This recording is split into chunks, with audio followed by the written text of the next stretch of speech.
in the morning, we come up with the Hindu analysis. So today is Tuesday, 8th August. आज 8 अगस्त Tuesday है and we are here with the Hindu analysis of 8th August. So अगर मेरी आवाज आ रही है, just write in the comments, yes sir, you are audible. Am I audible, guys? मेरी आवाज आ रही है? Okay, yes. So the first page जो article है, Supreme Court to appoint all women panel to oversee relief in Manipur. So I hope you are aware. You must be seeing news related with Manipur and all. So this is an article talking about that. That Supreme Court will be appointing a special panel, मतलब वही committee कह लो. So a panel or a committee will be set up, probe committee, है ना, for this in this regard. Okay, now. But before that, I mean, this is yesterday Supreme Court decided to set up a committee. But before that, the central government also, I mean, few months back, decided to set up a committee to probe Manipur violence. So what was the name of the chairman of that committee? Your options are Justice 𝗟𝗲𝗴𝗹, Justice 𝗟𝗲𝗴𝗔, Justice Madan B. Lokur, Justice S. Abdul Nazir. Who is the chairman of the committee set up by central government to probe Manipur violence? What is the right answer to this question? बताइए. I'm waiting for the answers. मैंने बताया अभी जैसे yesterday the Supreme Court has decided to set up a committee, but before that 1 or 2 months back the central government also decided to set up a committee. So who is the chairman of that committee? Yes, very good. Priya Chavan, Nitika, Rashi, Alia, Seema, Garima, you all are right. Justice 𝗟𝗲𝗴𝗪 is the right answer to this question. So center appoints 3-member team led by former Chief Justice of Guwahati High Court, I think, है ना. So Justice 𝗟𝗲𝗴𝗪 to investigate Manipur violence. This is 6th June news, so almost 2 months back, है ना. Okay, so just have an idea about it. A is the right answer to this question. Yes, Iram Sheikh, Priya Chavan, you all are right. 1 is the right answer to this question. Okay, so the committee will supervise, intervene and monitor. उस committee में there will be an IPS officer, retired IPS, Mr. 𝗟𝗲𝗴𝗪, and he will be monitoring the overall investigation of the case. Okay, now so he is actually the former Mumbai Police Commissioner and the new, he is also a Deputy National Security Advisor. So if you see it, in 2019 October, he was appointed as the Deputy National Security Advisor. Okay, by the way, can you please tell me who is the National Security Advisor of India? Who is the Deputy NSA? तो ये है, मतलब 3, 4, 5 होते हैं Deputy NSA, but who is the NSA of India? Right, in the live chat. Okay, so अब देखो जो मैंने अभी बात की नहीं कि Supreme Court will set up a all women, है ना. So so all the members in this committee would be a females, है ना. Women High Court judges, है ना, retired women High Court judges. So the question is, the Supreme Court would appoint an all-women committee of 3 former judges of High Court headed by, your options are Justice Geeta Mittal, Justice R. Bhanumati, Justice Asha Menon, Justice B.V. Nagaratna. Yes, NSA is Mr. Ajit Doval. ये तो पता होना चाहिए. National Security Advisor of India is Mr. Ajit Doval. He is also a former IPS officer. Yes, good. अब इसका answer बताइए. Supreme Court would appoint, मतलब has decided to appoint an all-women committee of 3 former High Court judges headed by.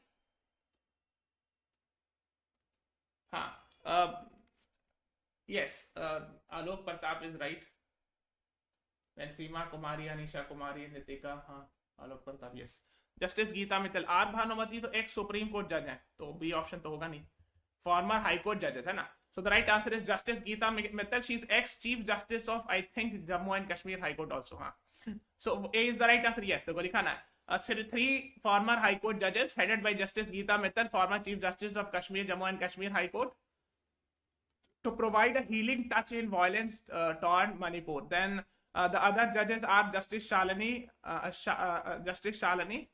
Pansalkar Joshi and Justice Asha Menon. Okay, so just have an idea about it. Now इसके अलावा क्या कहा है Supreme Court ने? So that is one thing, that 3 women judges would be there in the committee. To order DGPs of 6 states to name 6 DIG rank officer to take charge of 6 SIT each. तो 6 SIT बनाई जाएगी. So 6 SIT with 6 DIG rank officer from 6 different states. ठीक है.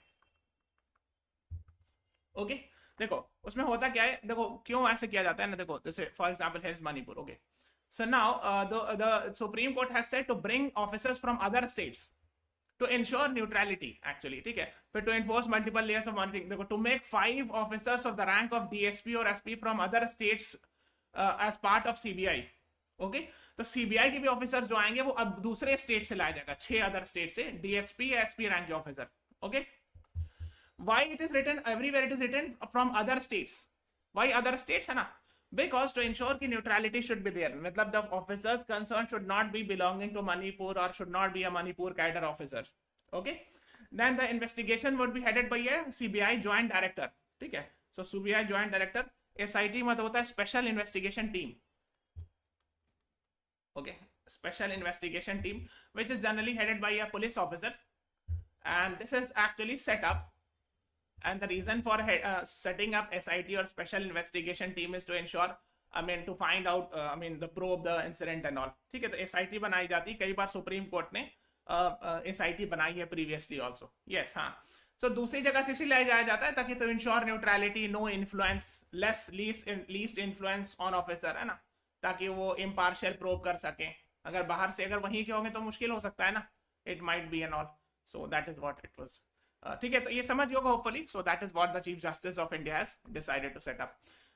ठीक है, so आप देख सकते हो. So former Maharashtra cadre IPS officer who has served in NIA, Nagaland and all. तो ये बहुत जगह सर्व कर चुके हैं. नागालैंड में भी सर्व कर चुके हैं, NIA में भी he was earlier than other places also. ठीक है, so he will be monitoring the probe and all. ठीक है, so just have an idea. देखो ये 4 लोग, there are 4 actually deputy NSA in India. ठीक है, Rajendra Khanna from RAW, then the 𝗟𝗲𝗴𝗀𝗀𝗧 𝗥𝗲𝗀 and Vikram Misri, Foreign Service Officer, Pankaj Kumar Singh and all. Okay, so just have an idea about it. Okay, before moving on, guys, this is our test series. 25 CLAT, 15 ALAT, 15 OLAT. OLAT मतलब other law entrance exam के लिए test series is there. If you are interested, call on this number 95388956788. Then this is a comprehensive course.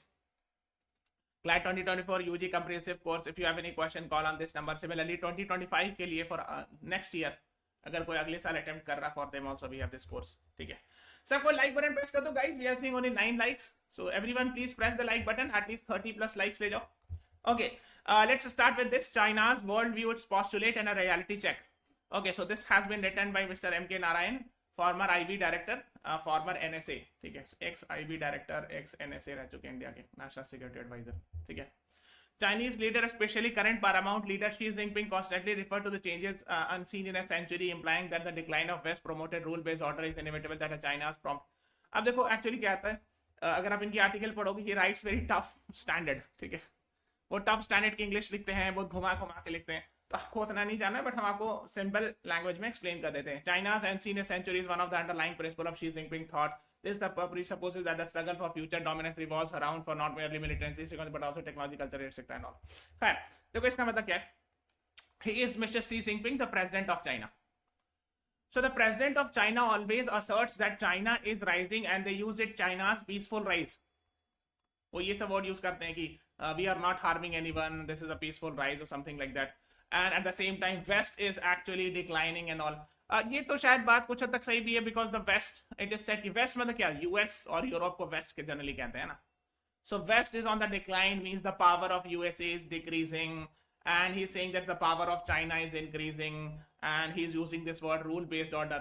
मतलब कि according to him, according to Mr. Xi Jinping, China follows the rules of the world and all, whereas West do not. यही सब चीजें हैं, बस उसमें उतना detail नहीं जाना. ठीक है, China's unseen century, वो बोलते हैं कि ये वाली जो सेंचुरी है, 21st centuries of, देखो ये सब टर्म यूज किया जाता है. China is a, ये सब term, Asian century. Have you heard these terms? कि 21st century जो Asian century है, यानी एशिया का चलेगा, और sometimes use this word middle kingdom. China is middle kingdom. Okay, ये सब डिप्लोमेसी का टर्म होता है. ठीक है ना, उतना उसको लोग पूछ सर ये क्या है, तो these are actually the terms used. ठीक है, उसका कुछ मतलब होता है, लेकिन इतना डिटेल भी नहीं जाना. एशियन सेंचुरी मींस कि एशिया का चलेगा, मतलब earlier west was actually powerful, Europe and western countries वे पावरफुल, नाउ एशियन कंट्री का चलेगा. Middle kingdom actually refers to China. कभी कभी ड्रैगन वर्ड भी लिखा आता है चाइना के लिए. Have you seen it, dragon word, है ना. तो लिखेंगे dragon is on the rise, तो आप समझ लो चाइना के बारे में बात हो रही है. तो यही सब टाइप का घुमा घुमा के लिखा जाता है article. Then he is talking about कि not only military but yes, cultural, biological and other aspects do matter a lot. पहले क्या होता था, जैसे एक कॉन्सेप्ट होता है, आपने सुना होगा, जैसे concept called as hard power and there is concept called as soft power. Joseph Nye का दिया हुआ कॉन्सेप्ट है, बहुत फेमस है ना, इंटरनेशनल रिलेशन है, बहुत बड़ा नाम है इनका, है ना। So hard power means, power का मतलब क्या होता है, the ability to influence others, है ना। सो पावर, तो इसमें एग्जांपल आता था मिलिट्री, आप इन्फ्लुएंस कर सकते हो मिलिट्री के जरिए दूसरे को, है ना। But now not only hard power but other powers also work, like technology, है ना, कल्चर, ये सब बात हो रही है ना, लिखा देखो कल्चर है, टेक्नोलॉजी, और क्या लिखा है, बायोलॉजिकल एस्पेक्ट्स, और भी बहुत सारे एस्पेक्ट जो है, जैसे टेक्नोलॉजी से, अगर जिसके पास आर्टिफिशियल इंटेलिजेंस ज्यादा अच्छा रहेगा, डिफरेंट टेक्नोलॉजीज रहेगा, ठीक है। देन कल्चर में क्या हो सकता है, जैसे सिनेमा हो गया, जैसे इंडिया का हो गया योगा हो गया, देन बुद्धिज्म हो गया, है ना, और अदर रिलीजन, जैसे इंडिया कहा जाता है कि Buddhism is a religion which is in other countries, so India can use this soft as a soft power, yoga also, है ना। इसी तरह एग्जांपल होता है, बॉलीवुड को भी कहा जाता है कि एक सॉफ्ट पावर का एग्जांपल है। So this is also we influence others, our dressing, culture, food, सब। तो जैसे मान लो कोई बंदा समोसा है, you know samosa, this is a practice in eaten in India, and if it is eaten by other countries, तो वो एक तरह से सॉफ्ट पावर हो गया कि हमारा खाना दूसरा लोग खा रहे हैं, है ना। जैसे एग्जांपल है, और भी हो सकता है, जैसे chow mein, this is I think from, as far as I remember, it is from China, but Indians are also eating it, है ना, तो और भी कंट्री में खाया जाता, तो ये भी एक सॉफ्ट पावर होता है। Dressing is also a soft power, culture का पार्ट है ना।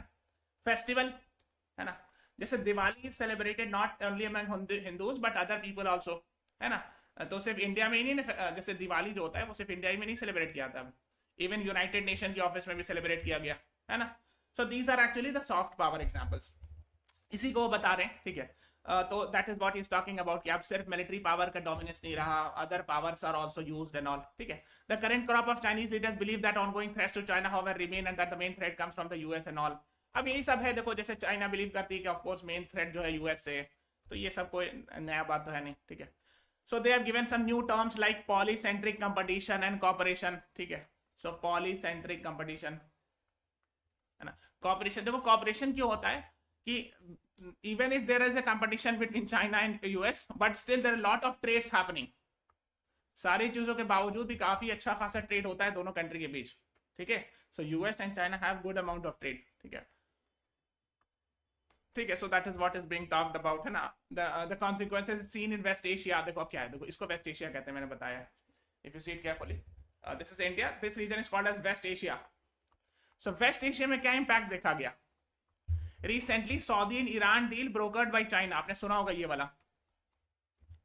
that actually if you see it carefully, this is the representative from Saudi Arab, this is the this is from China, and this is the representative from Iran. I hope you are aware कि in the recent past, if you have seen that the Saudi Arab and Iran do not have good relationship, बहुत अच्छा relationship नहीं था recent years में, आपको पता होगा इतना अगर आप थोड़ा सा भी फॉलो कर रहे हो तो, है ना। But recently, the China has, initiated a dialogue, helped actually to improve the relationship between Iran and Saudi Arab, है ना। तो आपने देखा होगा ब्रोकर्ड बाय बीजिंग, तो शायद ये दोनों के लीडर्स जो हैं बीजिंग गए भी थे, फिर बातचीत हुई and all. So that is what it was there. अब ये ऐसा कहा जाता है कि this is actually the signal of decline of USA also.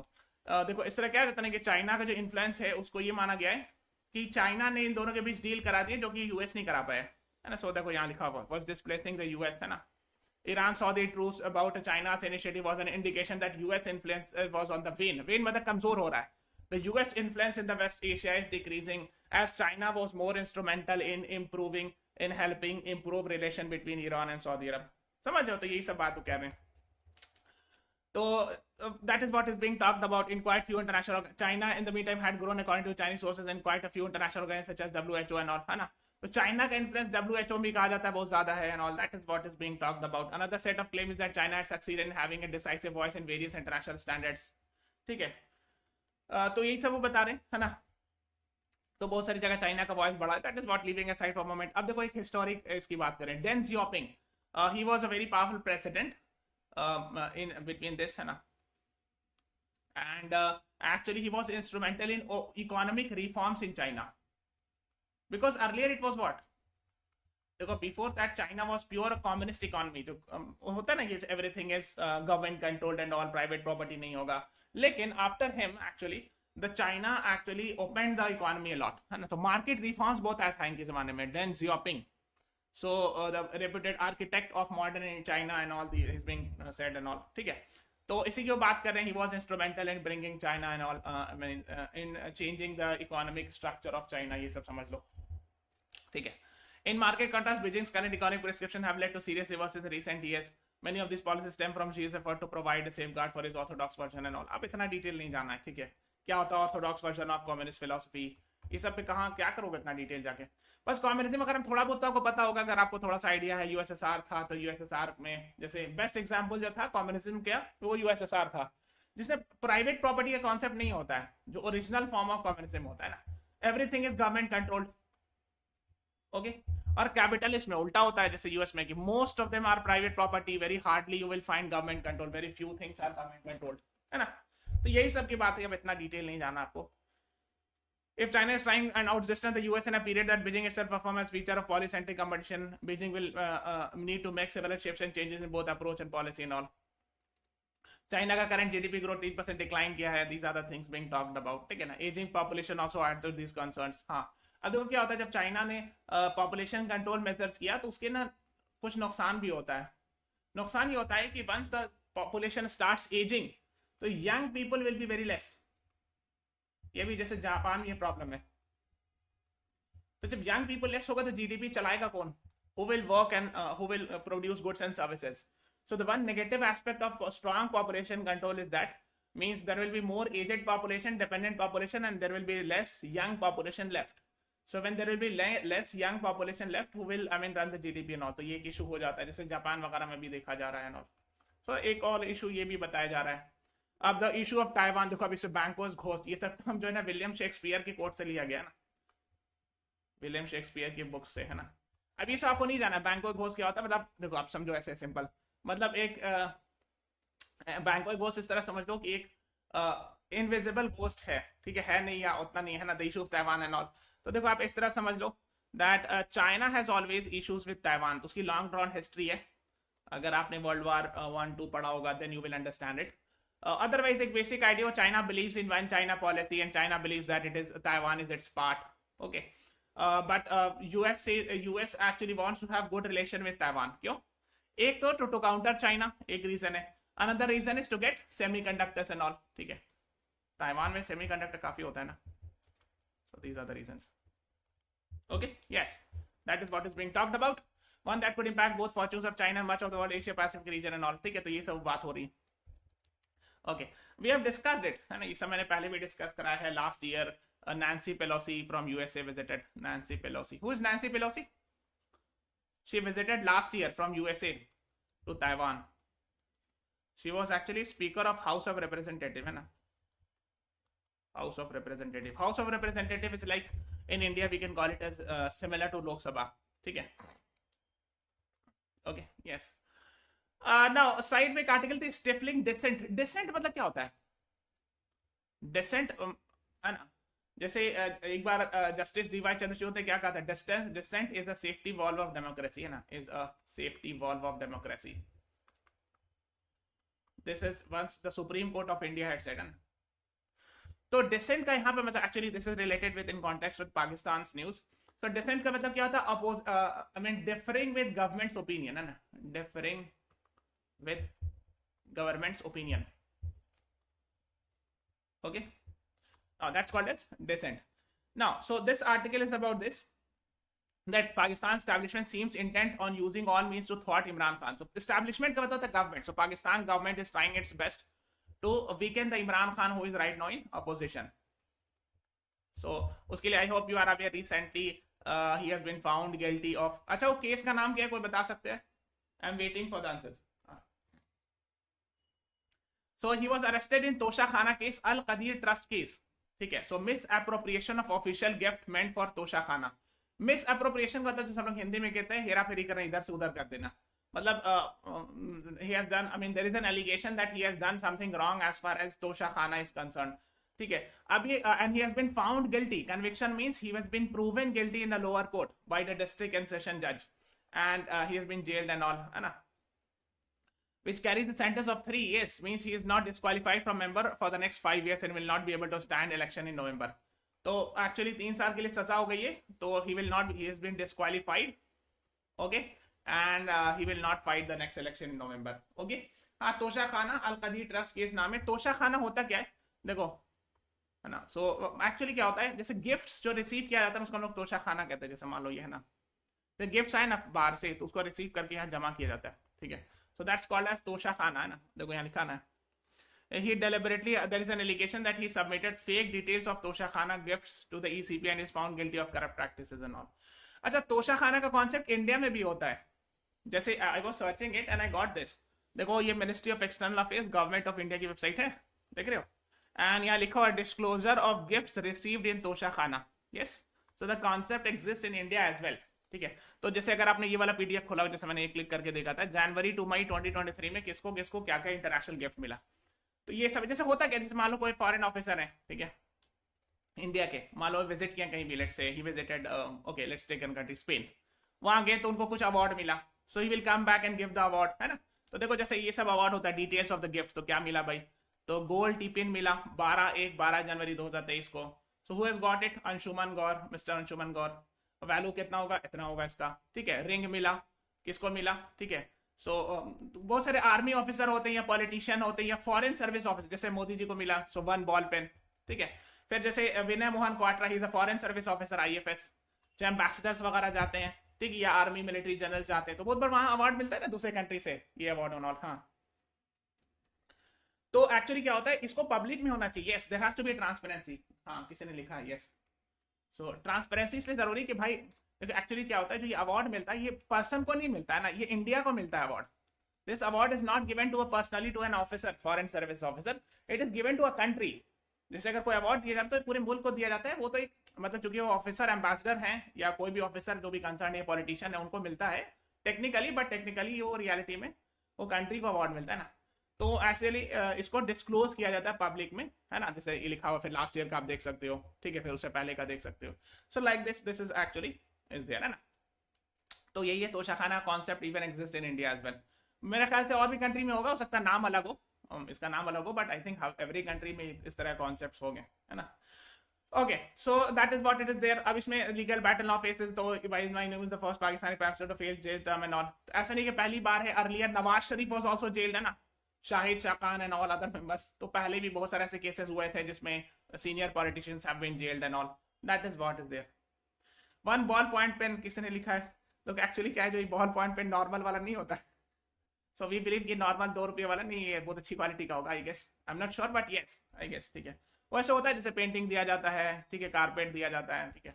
सो एक तरह से एक सिंबल होता है ज्यादा, है ना.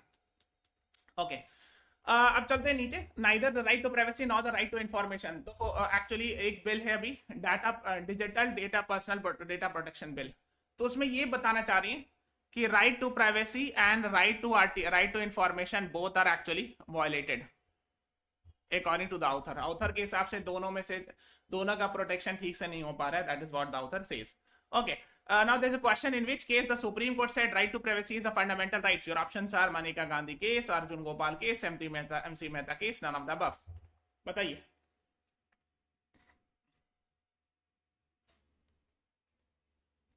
ये तो बहुत आसान है.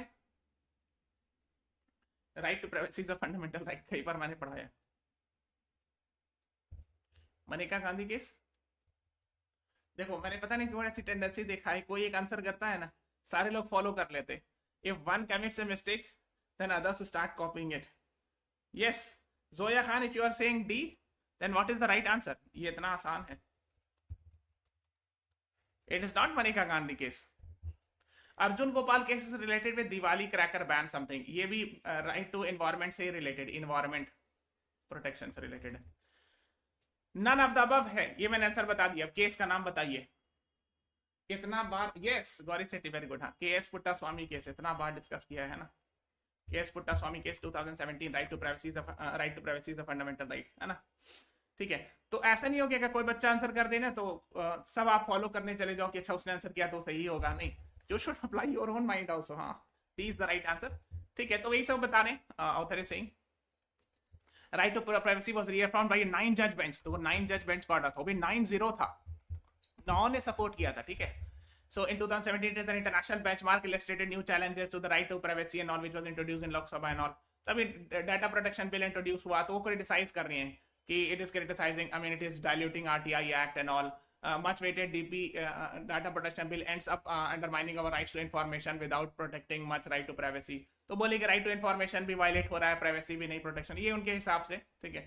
Right to information seek to make the government transparent to us, while right to privacy is meant to protect the government and increasing private hanaf. हाँ, right to information जो होता है ना, empower करता है citizen को. ये सब कहा जाता है ना कि citizen empower citizen. Okay, मतलब कैसे कि citizen can ask questions from the government regarding functioning of the government. So it increases transparency, transparency बढ़ेगी, और क्या अकाउंटेबिलिटी, जवाबदेही बढ़ेगी गवर्नमेंट की, इसलिए कि बार बार सरकार को, गवर्नमेंट को जवाब देना पड़ेगा, गवर्नमेंट डिपार्टमेंट को कोई भी सवाल पूछा जाए. तो इससे क्या होगा, पब्लिक ट्रस्ट बढ़ता है ना, इट इंक्रीजेस पब्लिक ट्रस्ट, लोगों जनता के में भरोसा ज्यादा होता है गवर्नमेंट के टुवर्ड्स, है ना. सो that is what is being talked about. So in a crucial way the two rights complement each other. तो आरटीआई और राइट टू प्राइवेसी दोनों एक दूसरे को हेल्प करता है, और ये सब बता रही है. There are some tensions between right to information, right to privacy. कहीं कहीं पर राइट टू इन्फॉर्मेशन टसल में आ जाता है राइट टू प्राइवेसी के.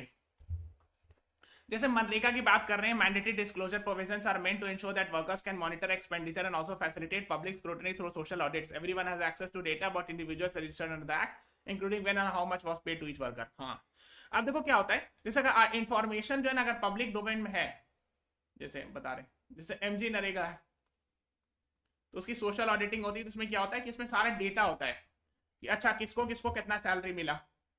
ठीक है, तो जैसे मान लीजिए टेबल बना, I am just giving rough sketch, कुछ हो सकता है अलग टाइप को, लेकिन मैं एक रफ टाइप को बना रहा हूँ. जैसे XYZ है, इनको 70 रुपया मिला. ठीक है, PQR है, इनको 120 रुपया मिला, इन्होंने ज्यादा काम किया होगा. ABC है, ही हैज गॉट 500 रुपया. I am just giving example, 70 तो नहीं होगा, 700 रुपये का लो, इनको 1200 रुपये मिला, इनको 500 रुपये मिला. ठीक है, फिर ABD को होंगे तो उनको मिला 900 रुपया. So something like this. So these are actually the entire data, है ना. तो ये डेटा जो है वो एवरीवन इज अवेलेबल, मतलब सारे लोग के पास होता है. लेकिन एक चीज ये कि प्राइवेसी भी वायलेट हो रही है कि इनको कितना किसको किसको कितना कितना पैसा मिल रहा है, वो एक मसला है. ठीक है, तो कहीं कहीं पर ये इशू होता है. हालांकि कुछ हद तक जो है ये चीज और भी चीज में, जैसे गवर्नमेंट ऑफिशियल की सैलरी कितनी होती है सबको पता होता है, ये तो पता होता है ना भाई. फॉर एग्जाम्पल अगर हमको पता करना चाहिए what is the salary of a president, I will get it, internet में सर्च मारूंगा हमको मिल जाएगा. What is the salary of a governor, what is the salary of a district magistrate, superintendent of police, I know it, I can search it on internet, I will get it. तो बहुत सारी चीज तो transparent होती ही है, पता ही होता है कि अच्छा इस आदमी की इतनी सैलरी है. गवर्नमेंट में खास करके लोगों को पता होता है पे स्केल की, अच्छा इतना साल वर्क किया तो इस बंदे की इतनी सैलरी होगी. ठीक है, so it is very much evident, I mean government इसमें विजिबल होता है. फिर इस टॉकिंग अबाउट स्क्रैप डाटा, है ना. तो यही वही बता रहे हैं कि कुछ कुछ डेटा होता है जो कि पब्लिक में आ जाता है ना. सो that is what is being talked about. तो इसमें कुछ इश्यूज भी हो सकता है, खैर उतना नहीं जाना आप detail. So how the recently introduced DPDP bill make little attempt to deal with these hard questions and all. Fire then ठीक है, a bill provides for the processing of digital personal data in a manner that recognizes both the rights of individual to protect the data and the need to process it for lawful purpose.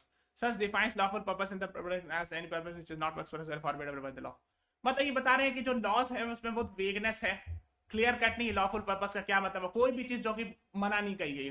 ठीक है, सो मतलब they are saying कि this can be misused and all, thus scraping information on wages, pension paid to workers or mobile is not expressly forbidden and all. ठीक है, तो यही सब, अब इतना डिटेल नहीं जाना है कि ये चीज नहीं फॉरबिडन है तो इसमें ये इश्यूज होगा, बहुत डिटेल जा रहे हैं. ठीक है, आई am not going it because this is not important for you, otherwise I would have explained it कि डाटा कुछ टर्म्स पता होना चाहिए. जैसे डाटा फिड्यूशरी वो होता है वो ऑर्गेनाइजेशन जिसके पास आपका डेटा हो, जैसे एग्जांपल ऑनलाइन लेवल पर फेसबुक, तो it is also data fiduciary because it has a lot of information of yours. WhatsApp, आपके बहुत सारे डेटा उनके पास होते हैं, इवन गूगल, है ना. So these are called as data fiduciary. तो उससे गवर्नमेंट डेटा मांग सकती है, उसमें क्या क्या प्रोविजन होता है ना. गवर्नमेंट कैन आस्क डेटा कि अच्छा लास्ट टाइम पर लोकेशन, लाइव लोकेशन कहां पर था वो बंदा, है ना. So specially when crime happens, these are the things, है ना. ओके, यस, व्हेन आरटीआई की बात करें कि देखो ये मैंने कई बार बताया कि सेक्शन 8 में actually exemption to RTI mentioned है कि क्या क्या केस में गवर्नमेंट जवाब नहीं दे सकती या डिपार्टमेंट जवाब नहीं देगा. ओके, सो उन्होंने कहा है कि एग्जेम्पशंस को एक्सपैंड कर दिया गया. आप इतना बस समझ लो कि एग्जेम्पशन हैज बीन एक्सपैंडेड. तो अब उसमें ये बता रहे हैं कि this exemption can be misused. तो जैसे फॉर एग्जांपल है कि पर्सनल इंफॉर्मेशन, तो जनरली पर्सनल इंफॉर्मेशन आप नहीं ले सकते हो, लेकिन information relation to all the personal information में कभी कभी क्या होता है, जैसे फॉर एग्जांपल मान लीजिए कोई आईएएस ऑफिसर है, उस पर चार्जेस लगे disproportionate asset case, DA case का। डीए केस समझते हो, डिस्प्रोपोर्शनेट एसेट केस, यहाँ लिखा हुआ भी, मतलब जितना सैलरी नहीं है उससे ज्यादा उसके पास पैसा हो। मान लीजिए किसी ने 5 साल काम किया और मान लीजिए एवरेज उसकी सैलरी 1 लाख रुपए है, तो 5 साल में 60 लाख जमा होना चाहिए। ओके, अब बट इसके पास जब चेक किया गया तो पाएगा 5 करोड़ रुपया, तो कहां से इसके पास 5 करोड़ रुपया आया? You understood it? So if an IAS officer salary is 1 lakh, I'm just giving example. So he or she will earn 12 lakh rupee in 1 year. If he or she has worked for 5 years, then 60 lakh at max. And if it is found that he or she is having 5 crore rupees or 10 crore rupees, then this is called as DA case कि आपके पास पहले इतना पैसा था नहीं तो इतना पैसा आया कहां से? ओके, तो इसी में ये भी इंफॉर्मेशन डिनाई की जा सकती है। मान लीजिए किसी ने RTI डाला कि give me information about all the officers who are involved in, I mean, there's the allegation of DA case and all, है ना? तो इसमें एक ही डिनाई किया सकता है information. These are the things he is giving an example, the author is giving example, ठीक है। और डिस्क्लोज इमूवेबल एसेट, देखो ये तो बहुत सारे गवर्नमेंट, स्टेट गवर्नमेंट में होता है कि खुद ही ऑफिसर्स को डिस्क्लोज करना पड़ता है, ऑफिसर्स को, मिनिस्टर्स को, हर कुछ साल पर। I don't know every state में है कि नहीं, but in my state it is this concept that yes, officers and ministers are suppose to declare कि मेरे पास टोटल वेल्थ इतना है पब्लिक में, and they have to declare it in the public कि मेरे पास इतना वेल्थ है, इतना का घर है, this much amount is of my car, this is the price of my house, this is my total wealth, ठीक है। तो उसमें डिबेट भी होता है कि प्राइवेसी इशू है, तो हम पब्लिक में क्यों बताएं। सिमिलरली जजेस के साथ भी एक बात हुई थी कि क्या जजेस, शुड द जजेस रिवील देयर पर्सनल इनकम और देयर पर्सनल वेल्थ कि मेरे पास इतना वेल्थ है, इतनी गाड़ी है, इतना घर है। So these are some of the issues, ठीक है, बहुत डिटेल में जाना नहीं है, otherwise there is no limit to this detail, ठीक है। Okay, general data protection regulation is the standard for data protection in your options are USA, European Union, Canada, Australia. Your time starts now, बताइए।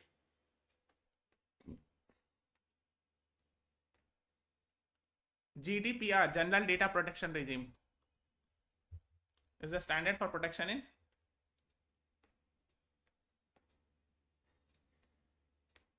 ये काफी मशहूर है, इसको मतलब generally famous है कि इसका जो प्राइवेसी प्रोटेक्शन है या डेटा प्रोटेक्शन सबसे स्ट्रांग माना जाता है। ये मैंने पढ़ाया है guys, this is very very important, I have earlier taught also. European Union, B is the right answer, yes. Priya Chavan is right, very good. हाँ, रश्मिकांत हो जाए, ये मैंने कई बार अर्लियर पढ़ा चुके हैं और ये इसको देखो यहाँ भी डिस्कस किया गया है, ठीक है। सो एक बेसिक आइडिया होना चाहिए, so just have an idea. Yes, Gauri Sethi, Priya Chavan, Ranjana, Seema, Nitika, you all right, Alok Pratap, B is the right answer. Next question, what is LK99? Your options are international grouping, superconductor, part of Chandrayaan 3, none of the above.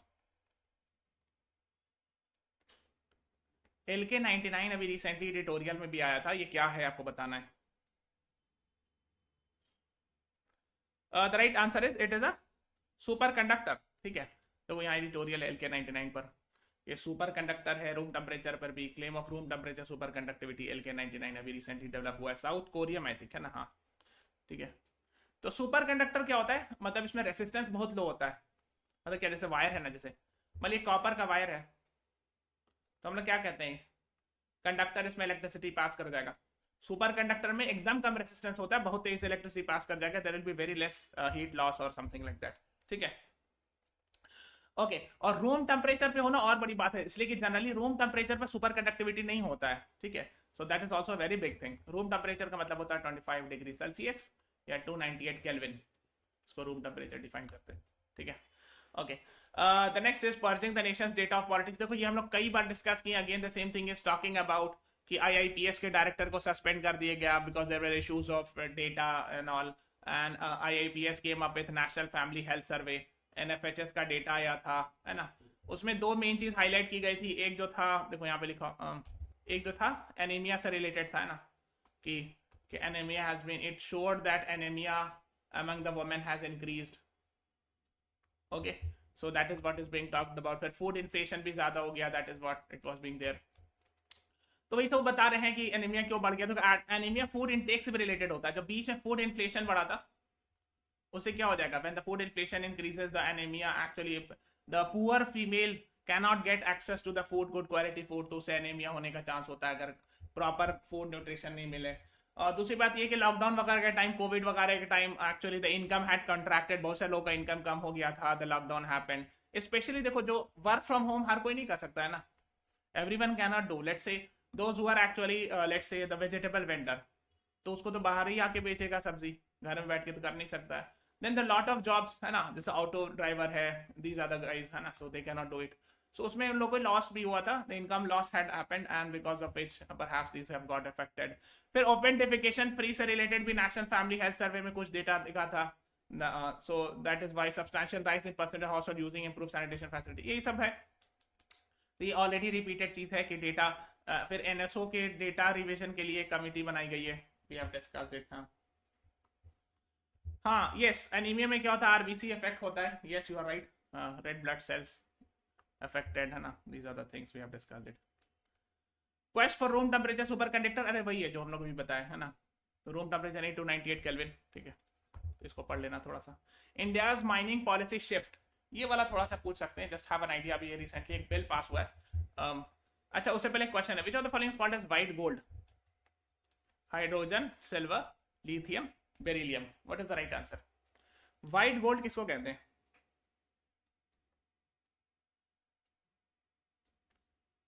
White gold इस article में mentioned है actually, इसीलिए। Anyone? देखो apply the logic, देखो silver white नहीं होता, silver silver colour का होता है, तो ये नहीं होगा, ठीक है। हाइड्रोजन जनरली गैस में होता है, actually generally the right answer is lithium. Gold मतलब बहुत कीमती चीज, यहाँ पे रेफरेंस है, व्हाइट कलर का कीमती चीज, lithium not is very costly, yes. Rashmikant Ojha, you are right, Anisha Kumari, good, C is the right answer, ठीक है।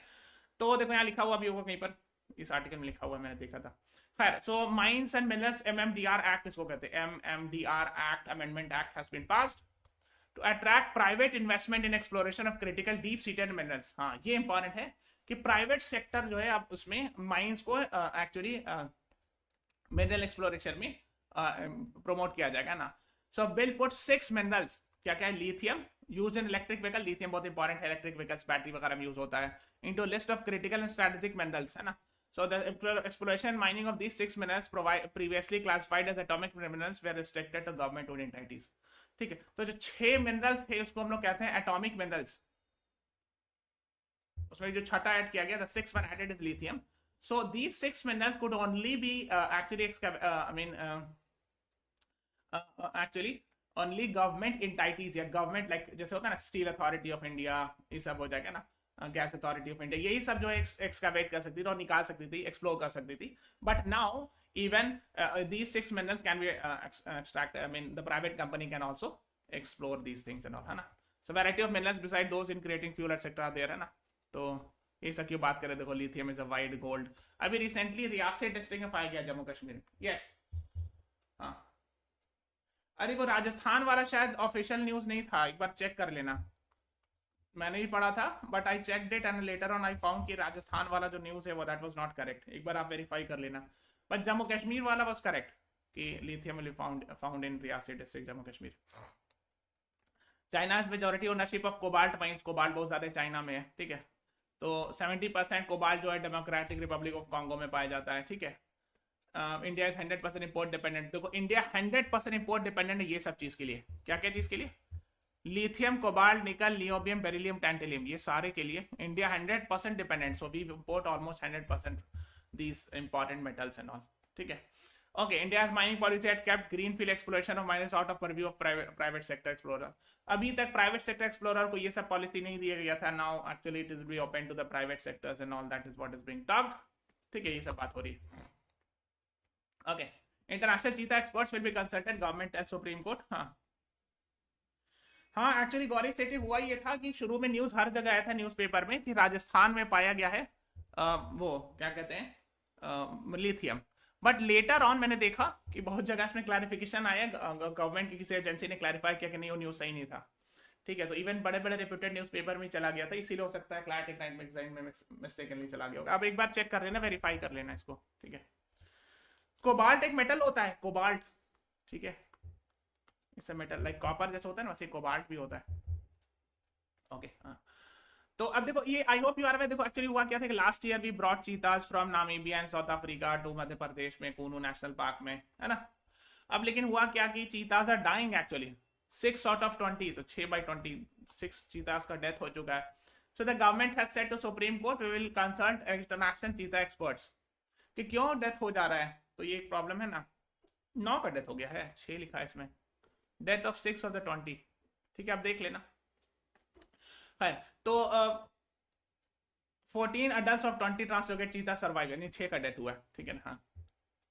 So अब ये इशू ये है. हाँ, फिर एक बच्चा भी उसमें था ना, वो भी सर्वाइव कर रहा है. खैर, so that is the issue, that why they are dying, perhaps because of the issues of, let's say, environment concern, या वो adapt नहीं कर पा रहे नई जगह.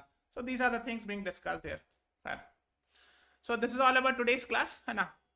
Please subscribe to our channel, like the button, press subscribe to our channel, है ना. And this is the free trial. You can go for this, download our app, go to CLAT section. Now I'll be meeting you tomorrow at 11 AM. Thank you everyone. Thanks for watching. Have a nice day.